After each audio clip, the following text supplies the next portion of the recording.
Hello everyone! For today's video, this is the Sunday video. Ako ade ay i-flex sa snake gourd nga gihatag sa among gihatagon nga silingan. Shout out di ay ni Crisnoel Rivera. Daghang kaayo salamat sa sudan ato aning parisan o pinaritong isda. So diha ato ra naghihiwa, ato na nang mikos-mikoson ang ato ang snake gourd og ato ang hiwaon og ginagmay. So mauna na siya ang finished product nga akong gihiwa. Na diha mag-andam ako og lamas, humbay og ahos ra. Nga ato na nang nahiwa og nagpainit na tao kalaha para ato ang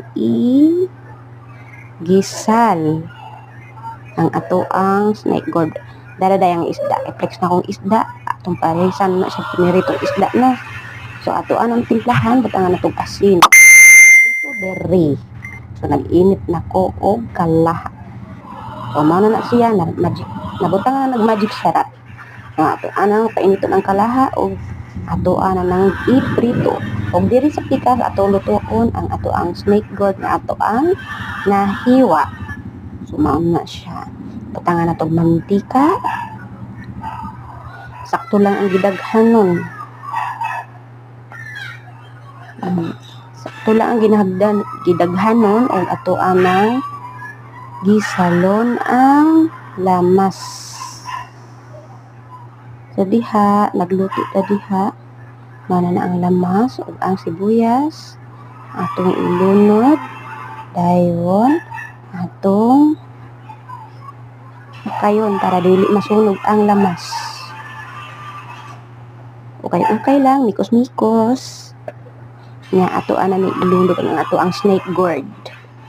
Snake gourd. Dugay na kay kung naginami na makakauna ni niya so naa may nanghatag. Mas lami man ang gihatag good kaysa imong paliton. So daghan man silang tanom, gitagaan tag 3 ka buok. So mao na ang gidaghanon sa 3 ka buok. Guys, nga iyang gihatag.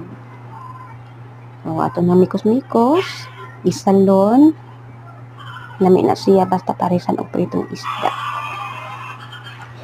Ato ana siyang subakan og duha ka itlog. Duha ka itlog lang guys ang atong isubak kay amantay karne. So, maora na siya for today's video. Mao na ang among paniudto karong Sunday. Thank you.